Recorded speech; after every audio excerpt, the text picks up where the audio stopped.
শেখ হাসিনার বাংলাদেশে প্রত্যাবর্তন নিয়ে আলোচনা, সমালোচনা, কল্পনা ও জল্পনা এখন বাংলাদেশ জুড়ে সর্বত্র একেবারে তুঙ্গে। সবার মনে প্রশ্ন, তিনি কি সত্যিই আসবেন? আসার পর কি হবে? নাহিদ ইসলাম তো বলেছেন ফাঁসির দড়ি তৈরি, তিনি এলেই ঝুলিয়ে দেয়া হবে। সে কথা শুনে জামাত আর তার সাঙ্গপাঙ্গরা আনন্দে একেবারে উদ্বেল। আনন্দ বিএনপিরও হচ্ছে, তবে তারা খুশি চেপে আছে, সরকারে আছে কিনা তাই। তবে এত সব খবর উঠছে বাতাসে, কিন্তু একটা প্রশ্ন তেমন আলোচনায় আসছে না। সেটা হলো, হাসিনা তো ফিরবেন বলেছেন, কিন্তু কিভাবে ফিরবেন?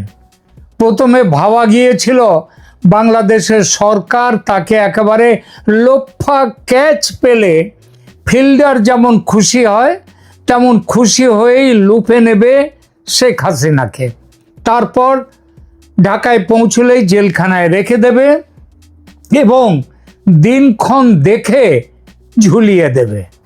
কিন্তু এখন দেখা যাচ্ছে 7-5 ভেবে বাংলাদেশের যারা ক্ষমতায় আছে তারা দুই ঠোঁটে আঠা লাগিয়েছে।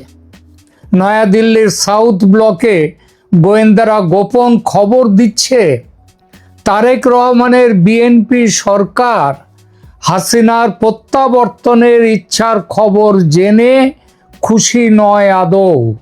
কেন? কারণ তারা জানে হাসিনা দেশে ফিরলে তাদের অসুবিধা।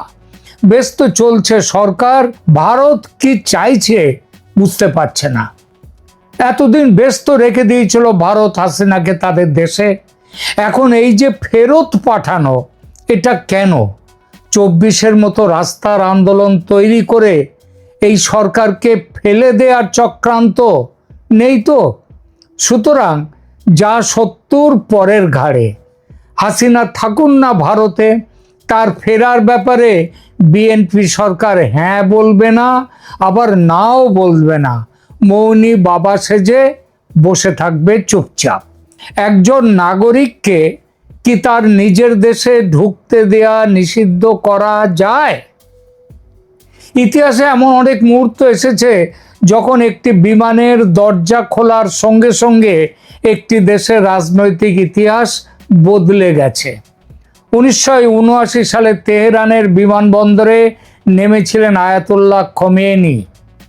2007 সালে করাচি বিমানবন্দরে নেমেছিলেন বেনজির ভুট্টো।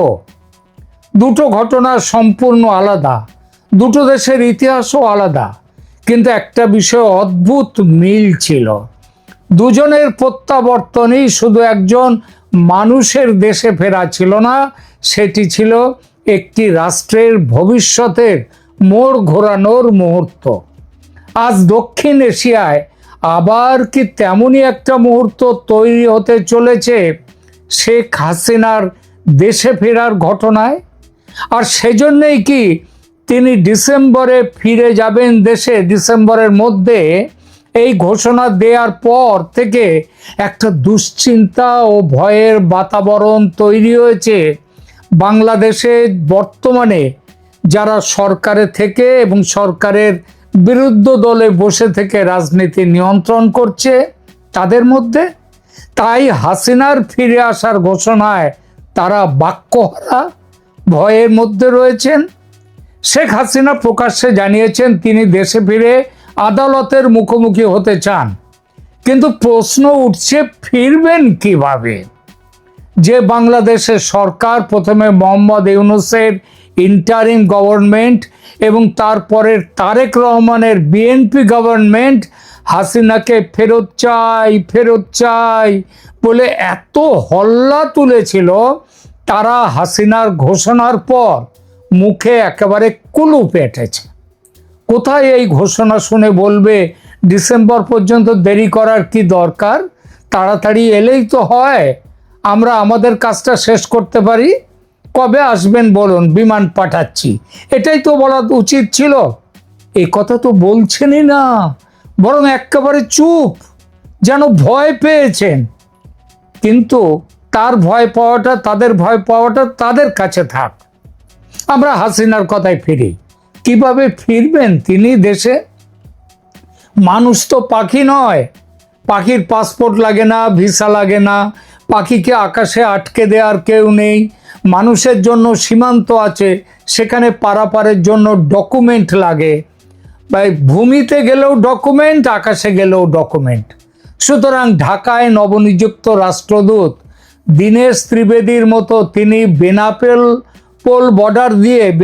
বর্ডার দিয়ে স্থলপথে ঢাকা যাবেন, নাকি দিল্লি থেকে আকাশপথে ঢাকা যাবেন, সেই বিষয়ে আলোচনার আগে প্রশ্ন ওঠে কোন ডকুমেন্টের ভিত্তিতে, কোন কাগজের ভিত্তিতে তিনি যাবেন। বিমানে যেতে গেলে কাগজ লাগবে, গাড়িতে যেতে গেলেও কাগজ লাগবে। এটা লাগবে তখনই যখন বাংলাদেশের সরকার চাইবে না যে তিনি দেশে ফিরুন। গোয়েন্দা সূত্রে নয়াদিল্লির সাউথ ব্লক কিন্তু এরকমই খবর পেয়েছেন। খবরটা হলো বাংলাদেশের সরকার ফেরার কাগজ পাঠাবে না, মানে কোনো অনুমতি পাঠাবে না, বিমান পাঠাবে না। এই বিষয়ে আলোচনায় করতেই তারা রাজি নয়। বেনাপোল সীমান্তে ভারত ছেড়ে বাংলাদেশে যেতে গেলে কিংবা বাংলাদেশগামী বিমানে দিল্লি থেকে উঠতে গেলে টিকিট কাটলেই হয় না। প্রথম প্রশ্ন ওঠে কোন ডকুমেন্টের ভিত্তিতে আপনি আন্তর্জাতিক ফ্লাইটে উঠছেন, কোথায় আপনার পাসপোর্ট। দিল্লিতে নয় ভারত সরকার এই সমস্যার দায়িত্ব নিয়ে মিটিয়ে দিল, কারণ তার পাসপোর্ট তো বাংলাদেশ সরকার সেই 2024-এই বাতিল করে দিয়েছেন। কিন্তু কথাটা হলো ঢাকায় পৌঁছানোর পর বাংলাদেশ যদি ঢুকতে না দেয়, যদি বলে আমরা তো দেশে আসার কোনো অনুমতি দিইনি আপনাকে, কোথায় আপনার পাসপোর্ট, কোথায় আপনার বিশেষ অনুমতি, এই বলে যদি ইমিগ্রেশন তাকে ঢুকতে না দেয় দেশে, তাহলে কি হবে? এটা ঠিক যে পাসপোর্ট আর নাগরিকত্ব এই দুটো জিনিস এক নয়। আমরা সাধারণ মানুষ প্রায়ই ভাবি পাসপোর্ট নেই মানে বিদেশ যাওয়া যাবে না। ঠিক, কথাটা ঠিক, কিন্তু পাসপোর্ট বাতিল হয়ে গেছে মানেই কারণ নাগরিকত্ব শেষ হয়ে গেল, এটা ভুল ধারণা। পাসপোর্ট হলো একটা ট্রাভেল ডকুমেন্ট, আর নাগরিকত্ব হলো একটা লিগ্যাল স্ট্যাটাস। দুটো সম্পূর্ণ আলাদা বিষয়।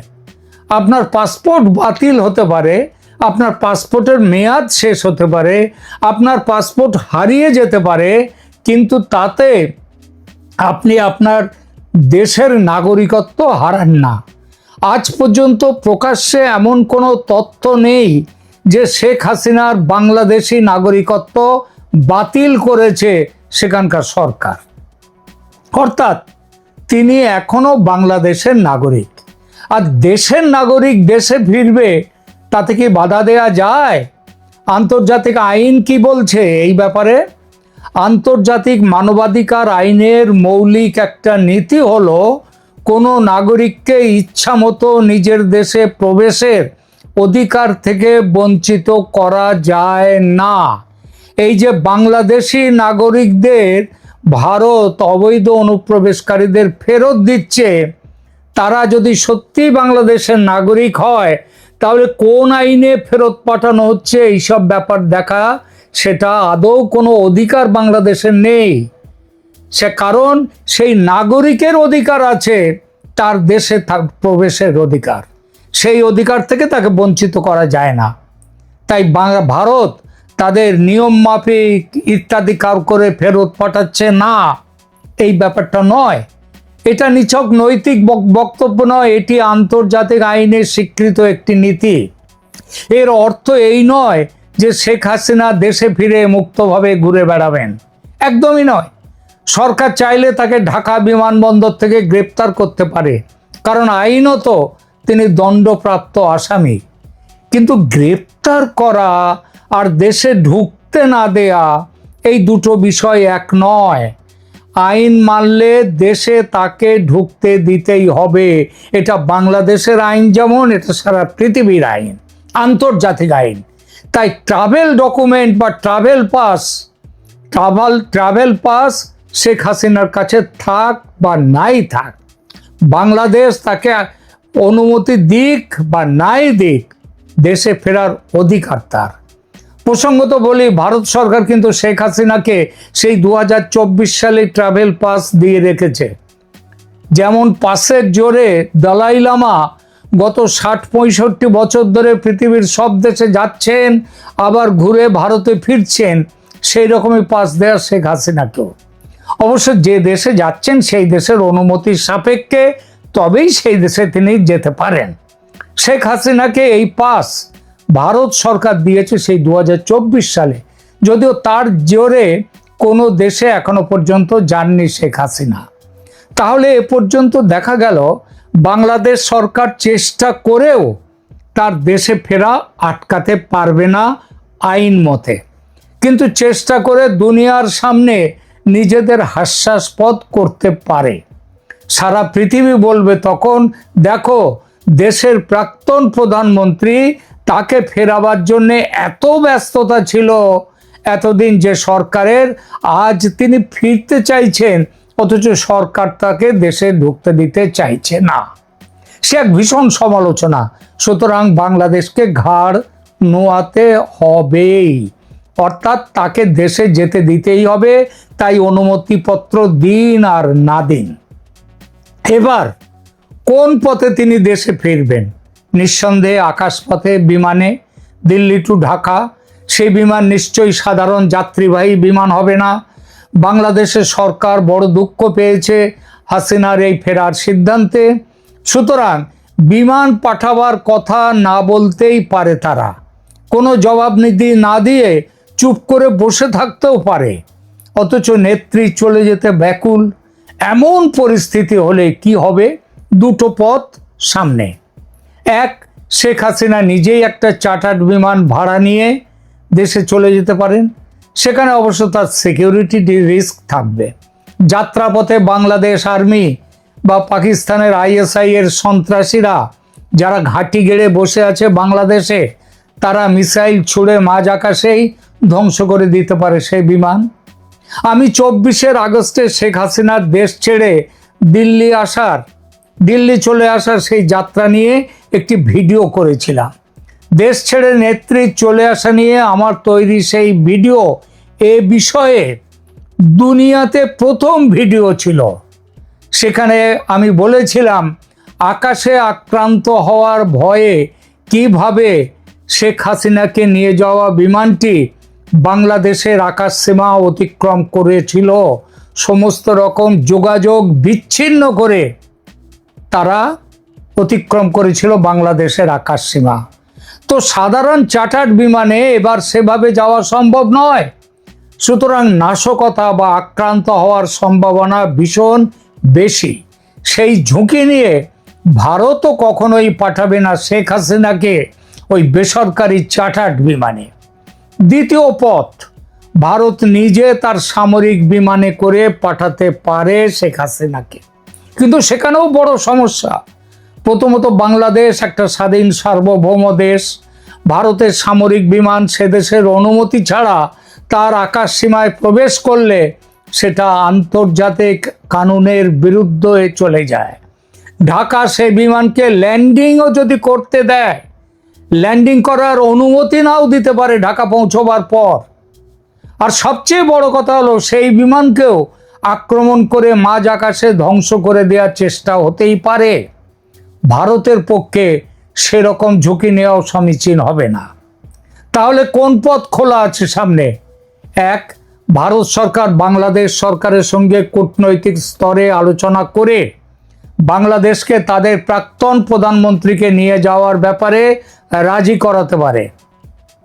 দুই, রাজি হলে ভালো, না হলে ভারতীয় সেনার পক্ষ থেকে বাংলাদেশ সেনাকে বলা হতে পারে 2024-এর 5ই আগস্টে তোমরা সামরিক বাহিনী তোমাদের নিজেদের উদ্যোগে নিজেদের বিমানে আমাদের কাছে তাকে গচ্ছিত রেখে গিয়েছিলে। আজ তোমরাই আবার তাকে নিয়ে যাও, আমরা আর রাখতে পারছি না, এবং কারণ তিনি চলে যেতে চাইছেন। বাংলাদেশের সেনাবাহিনীর কাছে একটা বড় চাপ হবে ভারতের সামরিক বাহিনী এই দাবি তুললে। শেখ হাসিনাকে দেশে নিয়ে গিয়ে বেসামরিক কর্তৃপক্ষ বা পুলিশের হাতে তুলে না দিয়ে, সেটাও তাদের পক্ষে দেওয়াটা মুশকিল, সেটা না দিয়ে তারা করতে পারে কি, শেখ হাসিনাকে সেনা হেফাজতে রেখে দেবে। আমার কাছে খবর আছে এ বিষয়ে বাংলা সেনার সঙ্গে ভারতীয় সেনার আলোচনা চলছে খুব গোপনে। মনে হচ্ছে ভারতের জন্য এবং শেখ হাসিনার জন্য এই বিকল্পটি সবচেয়ে ভালো এবং এর গ্রহণযোগ্যতা সবচেয়ে বেশি। তবে পাকিস্তানের আইএসআই এটাকে একদম মানবে না, এটা নিশ্চিত। তারা এর তীব্র বিরোধিতা করবে। আইএসআই এর সঙ্গে থাকবে জামাত, এনসিপি, এমনকি বিএনপির একটা বড় অংশ, সেনার একটা অংশকেও তারা পাবে সঙ্গে। সেনার মধ্যে তখন একটা তীব্র বিভাজন দেখা দিতে বাধ্য শেখ হাসিনাকে নিয়ে, যার ফলে একটা সেনা অভ্যুত্থান ঘটে গেলেও অবাক হওয়ার কিছু নেই। কিন্তু সেটা এই প্রতিবেদনের আলোচ্য নয়। এখানে আলোচ্য শেখ হাসিনার দেশে ফেরা নিয়ে, কিভাবে তিনি ফিরবেন সেই বিষয়ে কথা বলছি আমরা। ধরা যাক শেষ পর্যন্ত যে কারণেই হোক বাংলাদেশ সেনার পক্ষ থেকে নিয়ে যাওয়ার ব্যবস্থাটাও হলো না। তেমন পরিস্থিতিতে আর কোন বিকল্প ব্যবস্থা থাকতে পারে? আন্তর্জাতিক পর্যবেক্ষকদের উপস্থিতিতে প্রত্যাবর্তন। এটি অত্যন্ত সংবেদনশীল, কিন্তু ইতিহাসে এমন নজির রয়েছে যেখানে আন্তর্জাতিক উপস্থিতি উত্তেজনা কমানোর চেষ্টা করেছে, উত্তেজনাকে নিয়ন্ত্রণে রেখেছে। আর একটি বিকল্প, বাংলাদেশের আদালতে শেখ হাসিনার পক্ষ থেকে আগাম আবেদন হবে আমাকে দেশে ফিরতে দেয়া হোক, এই সরকার ফিরতে দিচ্ছে না। এটি নজিরবিহীন হবে, কিন্তু অসম্ভব নয়। আবার এটাও ঠিক, আইনি গড়িমসির সুযোগ নিয়ে সেই মামলা ঝুলিয়ে রাখা হবে অনন্তকালের জন্য, এবং যতদিন না মামলা হয় ততদিন শেখ হাসিনাকে বাধ্য হয়ে ভারতে থাকতে হবে। অতঃপর আসি শেষ বিকল্পে, আন্তর্জাতিক চাপ সৃষ্টি করে বাংলাদেশ সরকারকে বাধ্য করা যাতে শেখ হাসিনার দেশে ফেরার ব্যবস্থা তারা করে। জাতিসংঘের পক্ষ থেকে বাংলাদেশকে বলাই যেতে পারে, দেশের নাগরিক দেশে ফিরতে চাইলে আটকে রাখা যায় না, তোমরা ব্যবস্থা করো। সে ব্যবস্থায় যুক্ত থাকতে হবে বাংলাদেশ সেনাকে। তারা তাদের ব্যবস্থাপনায় শেখ হাসিনাকে দেশে নিয়ে যাবে। দেশে নিয়ে যাওয়ার পর সেনা হেফাজতে থাকবেন নেত্রী। সেখান থেকে তার বিরুদ্ধে শাস্তির পুনর্বিচার চেয়ে তিনি সুপ্রিম কোর্টে যাবেন। এই পুরো প্রক্রিয়াগুলো হবে আন্তর্জাতিক সংস্থার নজরদারিতে।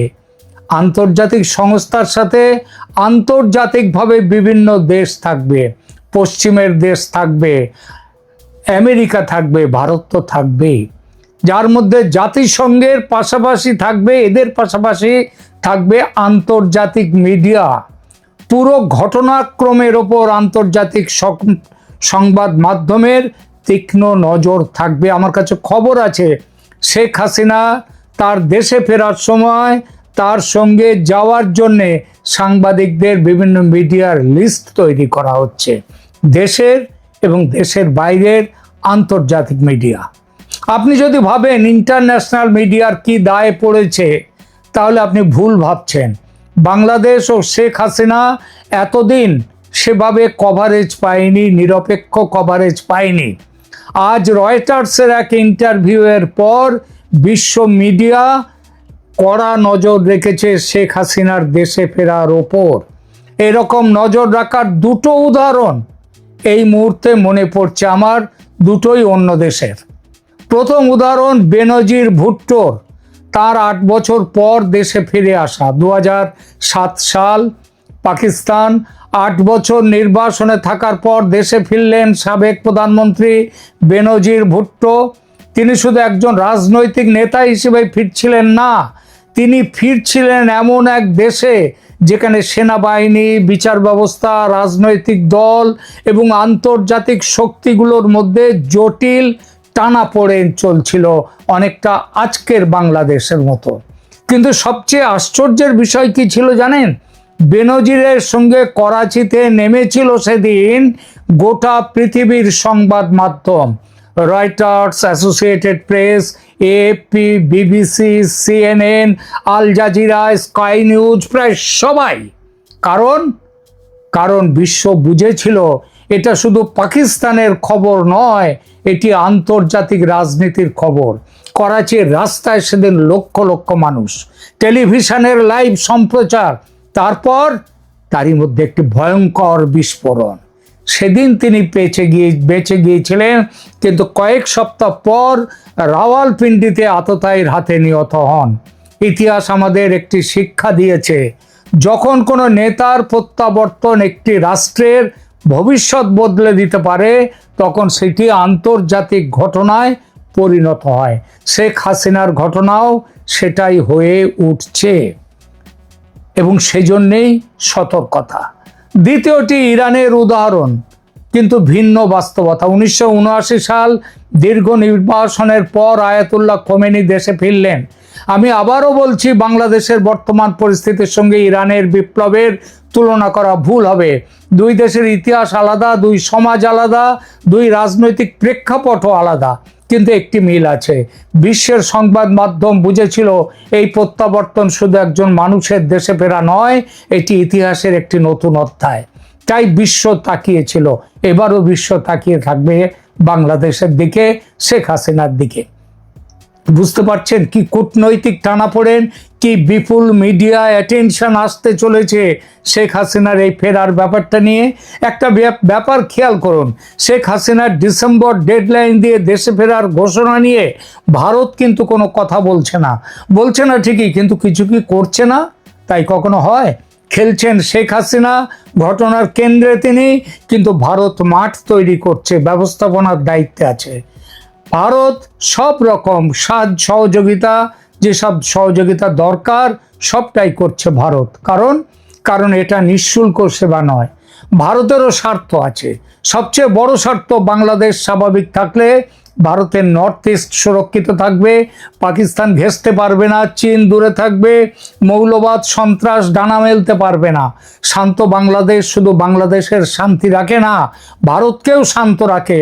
আর এই ভাবনা থেকেই দীনেশ ত্রিবেদী শুধু ঢাকায় ভারতের রাষ্ট্রদূত নন, তার পদমর্যাদা ভারতের কেন্দ্রীয় সরকারের এক ক্যাবিনেট মন্ত্রীর মতো। কেন হঠাৎ এই ব্যবস্থা? তার কারণও শেখ হাসিনার দেশে ফেরা। কারণ ভারত তৈরি হয়ে নামছে আসরে। আমি বলছি না দিল্লি নিশ্চিত জানে কি ঘটবে বাংলাদেশে, এমন দাবি করার কোনো ভিত্তি নেই যে এটাই ঘটবে, কিন্তু রাষ্ট্রের কাজ হলো সবচেয়ে খারাপ সম্ভাবনার জন্যও প্রস্তুতি নেওয়া। যদি শেখ হাসিনা সত্যিই দেশে ফেরেন, যদি বাংলাদেশে ব্যাপক রাজনৈতিক অস্থিরতা তৈরি হয়, যদি আন্তর্জাতিক সংবাদ মাধ্যম ঢাকায় ভিড় করে, যদি ভারতীয় নাগরিকদের নিরাপত্তার প্রশ্ন ওঠে, যদি সীমান্তে উত্তেজনা বাড়ে, যদি ভারতকে ঘন্টায় ঘন্টায় সিদ্ধান্ত নিতে হয়, তাহলে সেই মুহূর্তে দিল্লির চোখ কান কে? উত্তর একটাই, ঢাকায় ভারতের হাই কমিশন। আর সেই কারণেই দীনেশ ত্রিবেদীকে ক্যাবিনেট সমমর্যাদা দেয়া কেবল আনুষ্ঠানিক প্রোটোকল নয়, এটি একটি রাজনৈতিক সংকেত। সরকার এমনটি বলেছে, আমি সেটা বলছি না, আমি সেটা দাবিও করছি না, কিন্তু ঘটনাগুলোর সময়কাল এবং বাংলাদেশের বর্তমান কৌশলগত গুরুত্ব এই সিদ্ধান্তে আসতে বাধ্য করে। শেষ পর্যন্ত তাহলে কি দাঁড়াতে পারে পুরো ঘটনাক্রম? 1, শেখ হাসিনা দেশে ফিরছেন তার ঘোষণা মতো। 2, বাংলাদেশ সরকার সামরিক বাহিনীর বিমান পাঠিয়ে সামরিক বাহিনীর ব্যবস্থাপনায় শেখ হাসিনাকে দেশে ফিরিয়ে নিয়ে আসতে বাধ্য হবে। 3, ঢাকায় পৌঁছবার পর শেখ হাসিনা সেনাবাহিনীর হেফাজতে থাকবেন। 4, সেনাবাহিনীর হেফাজতে থেকেই তিনি সুপ্রিম কোর্টে পুনর্বিচারের মামলা লড়বেন।